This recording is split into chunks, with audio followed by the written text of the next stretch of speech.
The church bells rang that Sunday morning like they always did, calling the faithful to Mass. But what Father Sullivan would say from that altar would turn a quiet town into a battlefield of whispers, and one woman's life would shatter in front of everyone she'd ever known. What started as sacred trust would become the cruelest betrayal imaginable. Diane Morris had lived in Millbrook her entire life. 42 years in the same house on Maple Street, where the oak trees formed tunnels over the road and neighbors knew each other's names. She worked at the public library, organizing books with the same precision she applied to every corner of her existence. Order, control, predictability. That was Diane's world, built brick by brick to hide the chaos she carried inside. Every Sunday, she sat in the fourth pew from the front, always on the left side, always alone. Her late husband's space remained empty beside her, a ghost she refused to forget. Thomas had died 3 years ago in a car accident on Route 9, the kind of death that leaves no time for goodbyes.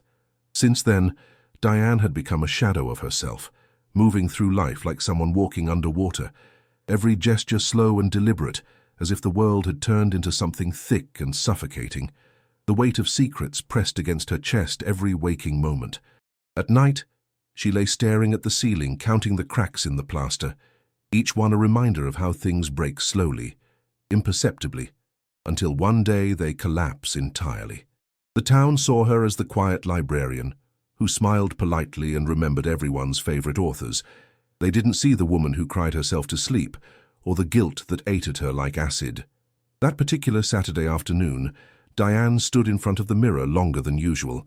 Her reflection looked tired, older than 42. Grey strands had started appearing in her brown hair, and lines she didn't remember framed her eyes.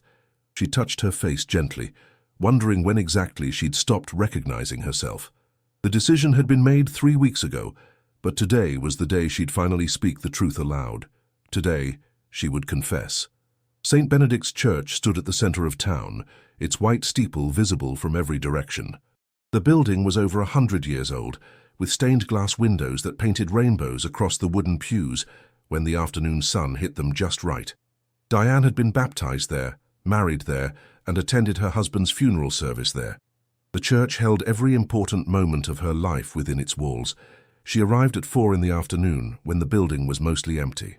The heavy wooden door creaked as she pushed it open, and the smell of incense and old hymn books filled her lungs. Her footsteps echoed through the nave as she walked toward the confessional booth in the back corner. The small wooden structure looked ancient, its dark panels worn smooth by decades of hands seeking absolution. Father Sullivan was already inside.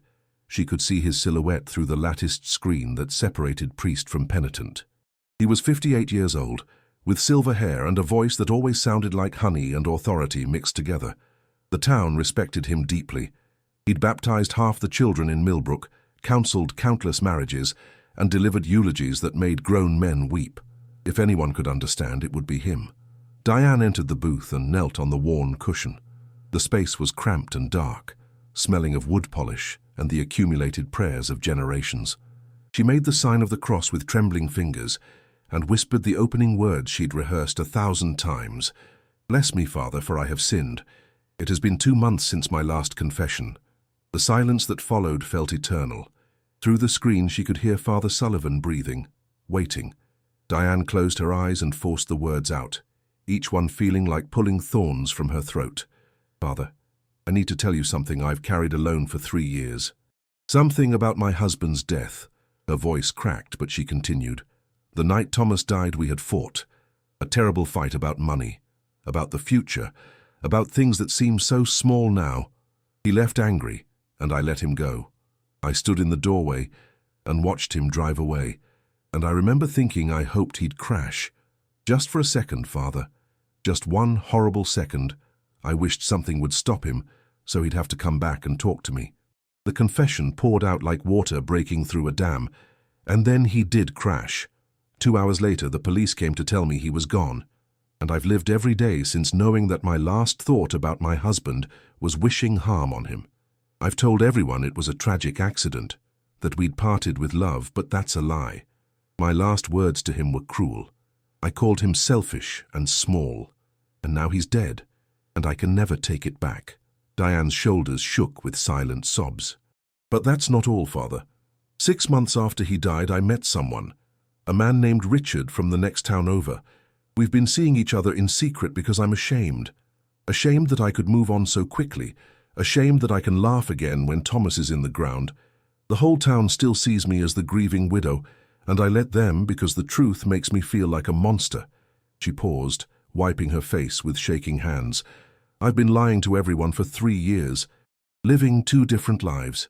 The respectable widow everyone feels sorry for, and the woman who's trying to be happy again. I don't know which one is real anymore. I just know I can't carry this alone." Father Sullivan remained quiet for a long moment. When he finally spoke, his voice was gentle. "My child, guilt is a heavy burden, but God sees your heart.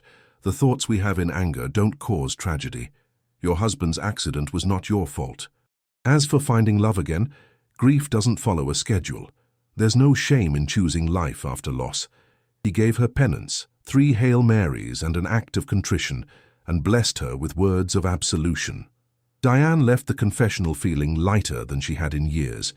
The secret had been spoken, held by God and his servant, locked away in the sacred seal of confession. She walked home through the cooling evening air, believing she'd finally found peace. That night, she slept without nightmares for the first time in months. She dreamed of Thomas, but in the dream, he was smiling, telling her it was okay to be happy. When she woke Sunday morning, she felt something she hadn't experienced in years: hope. She dressed carefully for Mass, choosing a simple blue dress and her grandmother's silver cross necklace. Today felt like a new beginning. The church was packed that morning. Millbrook took Sunday Mass seriously, and St. Benedict's filled with families, elderly couples and young people trying to look attentive while checking their phones. Diane took her usual spot in the 4th pew, nodding politely at familiar faces. Mrs. Henderson from the bookstore, the Martinez family with their 4 children, old Mr. Warren, who always fell asleep during the homily, her community, her world. The service began normally, opening hymn, readings, responsorial psalm. Everything familiar and comforting. But when Father Sullivan stepped up to the pulpit to deliver his homily, something in his demeanor was different. His expression was stern, almost angry, and he gripped the sides of the podium with white knuckles.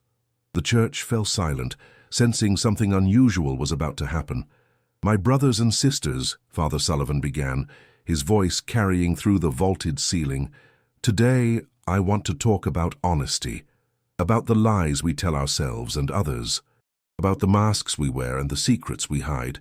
His eyes scanned the congregation, and for just a moment they seemed to land on Diane. Her stomach tightened, but she told herself it was coincidence. "We live in a world that celebrates deception," he continued. "We've become so good at pretending that we've forgotten what authenticity looks like. We smile while harboring resentment. We present perfect faces to the world while rotting inside. And nowhere is this more dangerous than in how we remember the dead." Diane's breath caught. The homily was supposed to be about the day's gospel reading, about forgiveness and mercy. This was something else entirely. Around her, people shifted uncomfortably in their seats, unsure where the priest was going with this. "There's a particular kind of lie that disturbs me deeply," Father Sullivan said, his voice rising. "It's the lie of false mourning. The person who stands at a funeral weeping crocodile tears while secretly celebrating their freedom. The widow who wears black in public but dances in private. The spouse who speaks of eternal love while their heart has already moved on to another." The words hit Diane like physical blows. Her face went cold, then hot, then cold again. This couldn't be happening. The seal of confession was absolute, inviolable. It was sacred law, the foundation of the sacrament. No priest could ever break it. But Father Sullivan kept talking, and with every word the truth became undeniable. "I'm speaking of someone in this very church," he said, and the congregation leaned forward collectively. "Someone who came to me seeking absolution, who confessed to harboring wicked thoughts about their spouse before a tragic death. Someone who admitted to feeling relief rather than grief, to finding new love while still playing the role of heartbroken widow for public sympathy." Diane's hands gripped the pew in front of her so hard her knuckles turned white. Her heart hammered against her ribs like a trapped bird. This wasn't real. This couldn't be real. She looked around desperately, and that's when she saw it. The eyes. One by one, people were turning to look at her. Mrs. Henderson's mouth hung open in shock. The Martinez family whispered urgently to each other. Mr. Warren was wide awake now, staring directly at her, with something between pity and disgust. They knew. Without Father Sullivan saying her name, everyone knew exactly who he was talking about. In a town like Millbrook, there was only one widow young enough, prominent enough, pitied enough to fit the description. The fourth pew, left side, always alone. Diane Morris, the tragic librarian who'd lost her husband 3 years ago. The woman everyone felt sorry for. The woman who was apparently a liar. This person, Father Sullivan continued, his voice now filled with righteous anger, confessed to fighting with their spouse hours before the fatal accident. Confessed to having a moment, just one brief moment, where they wished harm upon the person they'd vowed to love forever. And then, when that wish seemed to come true, when tragedy struck, they never told anyone the truth. They let everyone believe in a perfect marriage, in a perfect love story cut short, when the reality was ugliness and resentment. Diane felt tears streaming down her face. Her breath came in short, panicked gasps. She wanted to stand up, to run, to disappear into the floor, but her body wouldn't move. She was frozen, trapped in a nightmare she couldn't wake from. The whispers around her grew louder, less discreet. People weren't even trying to hide their stares anymore. And as if that deception wasn't enough, Father Sullivan pressed on. This person has been conducting a secret relationship with someone from another town, sneaking around like a teenager, laughing and finding happiness, while the entire community mourns with her, for her. She's been accepting casseroles and condolences while living a completely different life behind closed doors. What kind of person does that? What kind of soul is capable of such profound dishonesty? The church erupted in barely suppressed murmurs. Diane heard her name whispered from multiple directions. She saw heads shaking, saw the judgment in their eyes. Mrs. Henderson, who'd been so kind after Thomas died, looked at her like she was a stranger.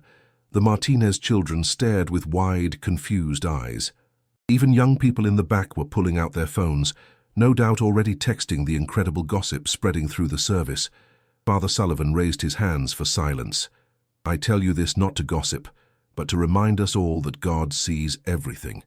There are no secrets before Him. The lies we tell may fool our neighbors, but they don't fool the Almighty. And when we come before Him in judgment, every hidden thing will be revealed, every mask will be torn away, and we will stand naked in our truth. He concluded the homily with a prayer for honesty and repentance, then moved on with the Mass, as if nothing extraordinary had happened. But everything had changed. The liturgy continued, people stood and sat and knelt on cue, but the atmosphere was electric with scandal. Diane sat motionless, tears drying on her face, feeling the weight of hundreds of eyes boring into her back. When communion time came, she couldn't make herself stand. She watched as rows of people filed past her to receive the Eucharist, and several made pointed efforts not to look at her. Others stared openly, their faces showing every emotion from anger to schadenfreude. The Martinez family actually changed their route to avoid walking past her pew. The message was clear. She was contaminated now, untouchable. The final blessing came like a release from prison. As soon as Father Sullivan said, "Go in peace," the church exploded with conversation. People clustered in groups, talking urgently, gesturing in her direction. Diane stood on shaking legs and tried to walk toward the exit, but the path was blocked by bodies that refused to part. She was forced to stand there, exposed, while the town dissected her life around her. Mrs. Henderson was the first to approach directly. Her face was cold, all previous warmth evaporated. "I gave you my mother's chicken soup recipe," she said quietly. "After Thomas died, you told me you couldn't eat, that everything tasted like ashes. You were lying the whole time, weren't you?" The accusation hung in the air. Diane opened her mouth to respond, but no words came out. What could she say? The Martinez family walked past without speaking, but their teenage daughter said loudly enough for everyone to hear, "My mom says people who lie about dead people go to hell." Mrs. Martinez didn't correct her. Instead, she pulled her children closer, as if proximity to Diane might contaminate them with moral decay. Old Mr. Warren stopped directly in front of her, his weathered face twisted with disapproval. "Your husband was a good man," he said. "Thomas helped me fix my roof 2 summers before he died. Didn't charge me a penny. And this is how you honor his memory? By playing the victim while you're out with another man? Shame on you, Diane. Shame. Each word, each look, each whispered comment hit her like stones. She felt herself crumbling under the collective judgment, felt the life she'd built disintegrating around her. Someone bumped into her deliberately as they passed, hard enough to make her stumble. She caught herself on the pew, but the message was received. She wasn't welcome here anymore. Not in this church, maybe not in this town. Finally, the crowd thinned enough for her to move. She walked down the center aisle toward the exit, and it felt like a mile long. Every step was agony. She could feel their eyes, their hate, their betrayal. These were her neighbors, her friends, people she'd known her entire life. And in the span of one homily, she'd become a pariah. Father Sullivan stood at the entrance, shaking hands and exchanging pleasantries with parishioners as they left. When Diane reached him, she stopped. She had to know. She had to hear him say it. Why? The question came out as barely a whisper. The seal of confession. You broke it. How could you? The priest looked at her with an expression that chilled her blood. It wasn't guilt or shame or even satisfaction. It was righteousness. My child, he said in that honey-smooth voice, I mentioned no names. If people drew their own conclusions, that speaks to the clarity of their conscience and their knowledge of this community. I simply preached about honesty. If you felt exposed, perhaps that's God's way of bringing your sins to light. The logic was twisted, sophistic, and they both knew it. He'd deliberately described her situation in enough detail that everyone would know exactly who he meant. He'd weaponized the information she'd given him in sacred trust. The betrayal was complete, and he was going to hide behind technicalities and religious justification. Diane felt something break inside her. Not her heart, that had broken years ago. Something deeper. Her faith, perhaps, or her belief in the goodness of people, or her connection to the only home she'd ever known. She looked into Father Sullivan's eyes and saw nothing there but cold certainty. He believed he'd done the right thing. He believed he was an instrument of God's justice, exposing sin and corruption. He had no regrets. She turned and walked out of the church without another word.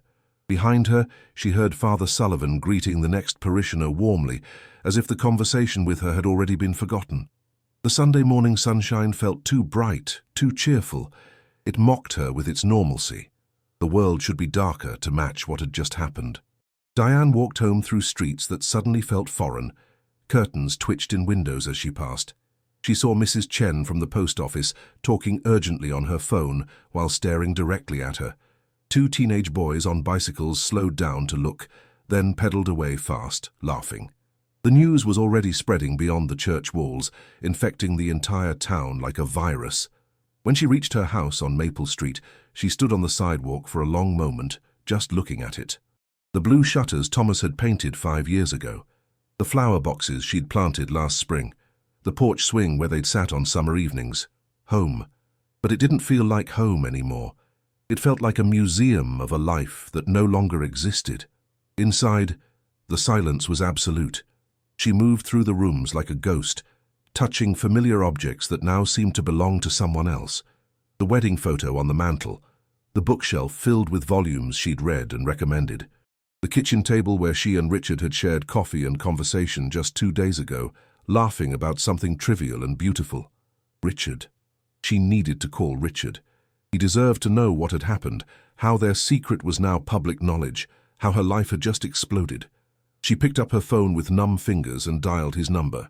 He answered on the second ring, his voice warm and easy. Hey, beautiful.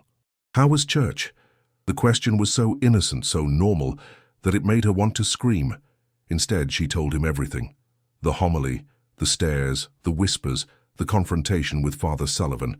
Richard listened in growing horror, occasionally interrupting with disbelief. He broke the seal of confession. That's not just unethical, Diane. That's illegal. Canon law is absolute on this. We need to report him to the diocese immediately. But even as Richard talked about legal recourse and church tribunals and filing complaints, Diane knew the truth. The damage was done. Her reputation was destroyed. Whether Father Sullivan faced consequences or not, whether he was defrocked or transferred or even arrested, it wouldn't change what had happened. The entire town knew her secrets now. They knew about the fight, about the guilty wish, about Richard. There was no taking that back. The rest of Sunday passed in a blur. Diane didn't eat. She sat in her living room as the afternoon light moved across the walls, marking time with shadows. Her phone buzzed constantly with text messages and calls, but she didn't answer any of them. She didn't want to hear the accusations, the false sympathy, or the demands for explanation. She just wanted to disappear. Evening came, and with it a knock at her door. Diane ignored it at first, but the knocking persisted, firm and insistent. Finally, she dragged herself up and looked through the peephole. Richard stood on her porch, his face creased with worry. She opened the door, and without a word, he pulled her into his arms. The tears she'd been holding back all afternoon finally came, racking sobs that shook her entire body. They sat together on the couch while darkness filled the house, Richard holding her as she cried. "I'm so sorry," he kept saying. "This is my fault too. If we hadn't been sneaking around, if I'd convinced you to be open about us from the start." But Diane shook her head. It wasn't about that. It was about trust violated, about power abused, about a man who'd taken her most vulnerable moment and used it as entertainment. Monday morning arrived with the cold certainty of reality. Diane called in sick to work, something she never did. The thought of facing her co-workers, of enduring their questions and judgment, was more than she could bear. But by noon her phone rang with a call from Linda, the head librarian. "Diane, we need to talk. The library board had an emergency meeting this morning. Given the circumstances, they think it's best if you take some time off, paid leave while things settle down." The words were diplomatic, but the meaning was clear. She was being removed from her job because of scandal. The library couldn't have someone with a damaged reputation representing them to the public. Never mind that she'd worked there for 18 years, never mind her spotless record. One Sunday homily had erased it all. That afternoon, Diane finally gathered the courage to check her social media. It was worse than she'd imagined. Someone had recorded parts of Father Sullivan's homily on their phone and posted it online. The video had been shared dozens of times, with comments ranging from sympathetic to vicious. People who'd never met her were weighing in on her character, her marriage, her right to happiness. But what hurt most were the comments from people she knew. Former friends writing things like, "I always knew there was something fake about her grief." Neighbors she'd waved to for years typing, "This is what happens when you lie to God." Even some people defending her somehow made it worse by saying things like, "Well, everybody sins, but at least most of us don't lie about it so publicly." The story spread beyond Millbrook. Regional news sites picked it up as a piece about clerical misconduct and small-town scandal. Think pieces appeared online debating the seal of confession, whether priests should ever break it, what constitutes a grey area. Diane's life had become a case study, a cautionary tale, a topic of debate for strangers who would never understand the full complexity of what had happened. Richard wanted her to come stay with him, to escape Millbrook for a while. But Diane refused. Running away would only confirm everyone's worst assumptions about her. She was guilty of lying, yes, of hiding her relationship and presenting a false face to the community. But she wasn't guilty of murder or of not loving Thomas.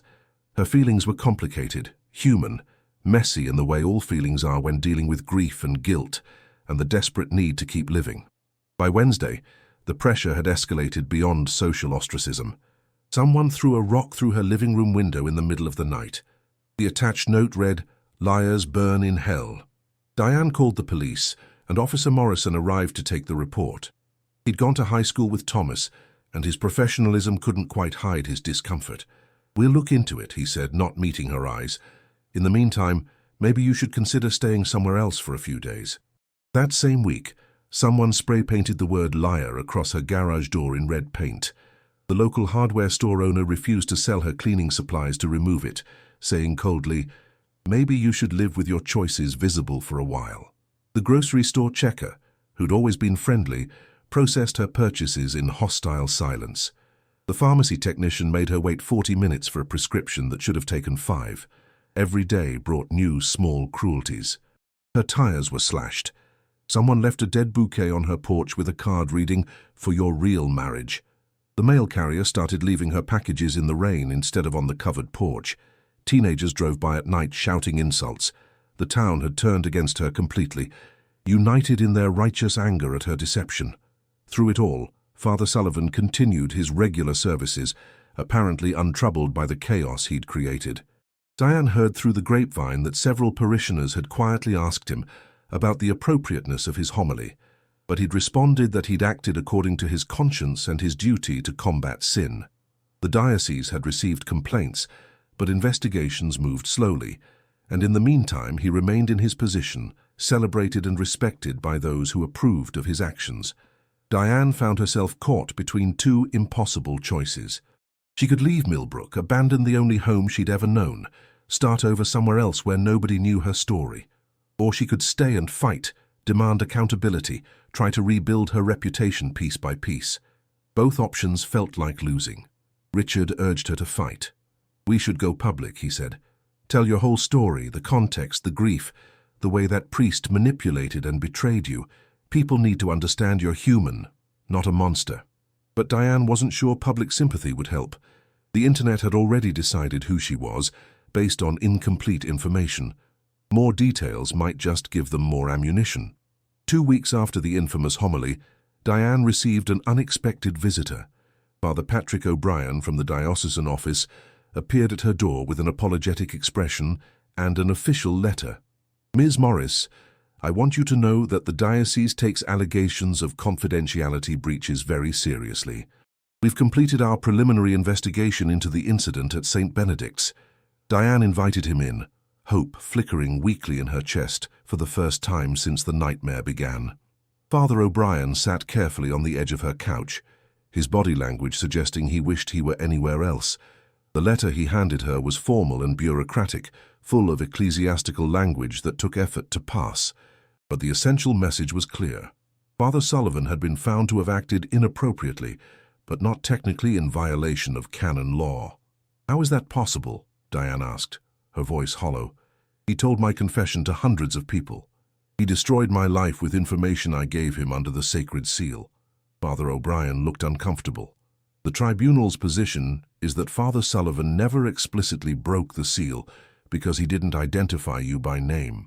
He preached a homily about general moral principles, using what they're calling hypothetical examples. The fact that the congregation was able to identify you was, in their view, not his responsibility. It was the same twisted logic Father Sullivan himself had used, a technicality, a loophole, a way to avoid accountability while still accomplishing the destruction." Diane felt her last bit of hope crumble. "So there are no consequences for him at all?" Father O'Brien hesitated. "He's been counseled about the appearance of impropriety and advised to be more careful about the specificity of his examples in future homilies. He's also been asked to undergo additional training on pastoral sensitivity. But no, there will be no formal sanctions or removal from his position." After Father O'Brien left, Diane sat alone with the letter in her lap, reading it over and over as if repetition might change its meaning. The church she'd trusted, the institution that had held every significant moment of her life, had chosen to protect its priest rather than her. The message was clear. Her suffering didn't matter as much as preserving the authority and reputation of the clergy. That evening, Diane made a decision. She called Richard and asked him to come over, told him she needed to talk about their future. When he arrived, she took his hand and said the words she'd been rehearsing all afternoon. "I'm not leaving Millbrook. This is my home, and I refuse to be driven out by gossip and cruelty. But I also can't keep living in the shadows. If we're going to be together, we need to be together openly. No more hiding." Richard smiled, relief evident in his face. "I've been wanting that since the beginning. We'll face this together, and eventually people will move on to the next scandal. Towns like this always do." But Diane shook her head gently. "I don't think it'll be that easy. This isn't just going to blow over. We need to accept that life here will never be what it was before. Some people will always see me as the woman from that homily, but I'd rather live authentically and hated than hide and be pitied."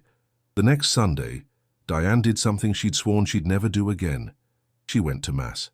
Not at St. Benedict's, that door was closed forever, but at Holy Family Church 2 towns over, where nobody knew her story. She sat in the back pew, anonymous among strangers, and listened to a homily about mercy and second chances. When the priest spoke about forgiveness, about God's infinite capacity to understand human weakness, Diane allowed herself to cry quietly.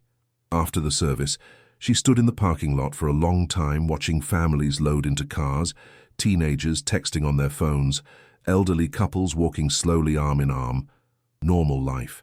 The kind of normalcy she'd lost and might never fully regain. But standing there in the sunshine, feeling the weight of her decision to keep living despite everything, Diane realized something important. She was still here. Damaged, yes. Changed, certainly. But still breathing, still capable of choosing her next step. Richard met her there, and they drove back to Millbrook together. As they entered the town limits, passing the welcome sign with its cheerful painted flowers, Diane felt her stomach tighten with familiar anxiety. But she didn't ask Richard to turn around. Instead, she reached over and took his hand, holding it openly where anyone who passed them might see. No more hiding. No more living two lives. Just the messy, complicated truth of who she was trying to be. The weeks that followed were hard. Some people continued to shun her. The library board decided her paid leave should become permanent separation, a polite firing that everyone understood. She had to find new work, eventually taking a job at a bookstore in the next county where her reputation hadn't preceded her. The house on Maple Street stopped feeling like home and started feeling like a monument to a life that was over. So she and Richard began looking at places in a neighboring town where they could start fresh together. But slowly, almost imperceptibly, something shifted. A few people began to reach out. Not many, but enough to matter. Mrs. Chen from the post office stopped her one day to say quietly, "What Father Sullivan did was wrong. I want you to know not everyone thinks you're a monster." Mr. Warren, surprisingly, left a note in her mailbox that read simply, "Thomas would have wanted you to be happy." Even Mrs. Henderson, months later, approached her at the grocery store and said stiffly, "I was too quick to judge. I hope you can forgive me someday." These small acts of grace didn't erase the trauma of what had happened. They didn't undo the public humiliation, or the violation of trust, or the months of harassment and isolation, but they were like tiny cracks in the wall of condemnation that had been built around her, letting in slivers of light. They reminded Diane that not everyone was ruled by self-righteousness, that compassion still existed even in places where judgment thrived. A year after the infamous homily, Diane stood in the doorway of a small house she and Richard had just purchased in the town of Riverside, 15 miles from Millbrook. The moving truck was parked in the driveway, and boxes filled with her life sat waiting to be unpacked. It wasn't running away, she told herself. It was choosing where to put down roots. And sometimes the bravest thing you could do was admit when a place had become toxic and find somewhere new to grow. That evening, as the sun set over her new neighborhood, Diane received an unexpected call. It was Father Patrick O'Brien from the diocese. "Ms. Morris, I wanted to inform you personally. Father Sullivan has been transferred to a parish in another state. It's not the accountability you deserved, but it is removal from the community he harmed. I thought you should know." The news should have brought satisfaction, but Diane found she felt mostly tired. Justice, when it came so late and so incomplete, didn't heal wounds the way she'd hoped it would. Father Sullivan would start over somewhere else, probably with a clean reputation, while she would carry the scars of his betrayal forever. The asymmetry of it was almost funny if it wasn't so devastating, but as she hung up the phone and looked around at the blank walls of her new house, walls that held no memories yet, Diane felt something unexpected. Not happiness exactly, but something adjacent to it. Hope, perhaps, or just the quiet determination to keep building a life worth living, despite everything that had tried to destroy it. Richard called out from the kitchen, asking if she wanted pizza or Chinese food for dinner. Such a small decision, such a normal moment. Diane smiled, despite herself. "Pizza," she called back, "and maybe we can unpack the books tonight. Start making this place feel like home. Because that's what you did after betrayal destroyed your old life. You found a new place to plant your flag. You loved the people who chose to love you back. You forgave yourself for being human." And somewhere, in a church she would never enter again, Father Sullivan probably slept soundly, convinced he'd done God's work by exposing sin. He would never understand the lives he'd damaged, the trust he'd violated, the sacred covenant he'd shattered for the sake of a dramatic sermon. But Diane was learning she didn't need his understanding or his apology to move forward. She only needed her own permission to be imperfect, to grieve messily, to love again, despite the risk. Years later, when people asked Diane about that period of her life, she would pause before answering. How do you explain betrayal that came from a place of supposed holiness? How do you articulate the particular pain of having your most vulnerable confession weaponized against you? Usually, she would say simply, I learned that institutions protect themselves first and people second. I learned that forgiveness is complicated, and I learned that you can survive things you thought would kill you. The scandal of that Sunday morning never fully faded from Millbrook's collective memory. It became one of those stories people told, a cautionary tale that evolved with each retelling until the facts were buried under layers of interpretation and judgment. Some versions painted Diane as a manipulative liar who got what she deserved. Others portrayed her as a victim of clerical abuse. The truth, as always, was more complicated than either narrative allowed. But in the quiet moments, when Diane sat on her new porch with Richard beside her, watching the stars come out over a town that didn't know her history, she felt something like peace. Not the peace of resolution or justice served, but the peace of having survived, of having walked through fire and come out the other side scarred but alive, of having chosen, again and again, to keep living, even when living felt impossible. The priest had repeated her confession at the altar, and everyone had known it was her. That fact would never change. The betrayal was permanent, recorded not just in memory but in videos and articles and the whispered folklore of a small town. But what the priest hadn't counted on was Diane's refusal to be defined solely by that moment. Her life was bigger than one traumatic Sunday. Her story was longer than one chapter of public humiliation, and so she lived. Imperfectly, messily but authentically. She loved Richard openly without shame. She built a new career, made new friends, created new memories. She visited Thomas's grave sometimes, talking to the stone about all that had happened, apologizing again for their last fight, thanking him for the good years they'd had. She learned that grief and joy could coexist, that you could honor the past while building a future. On the anniversary of that terrible homily, Diane allowed herself a day of remembrance. Not grief exactly, but acknowledgement. She had survived something that should have destroyed her. She had walked through a valley of judgment and emerged on the other side.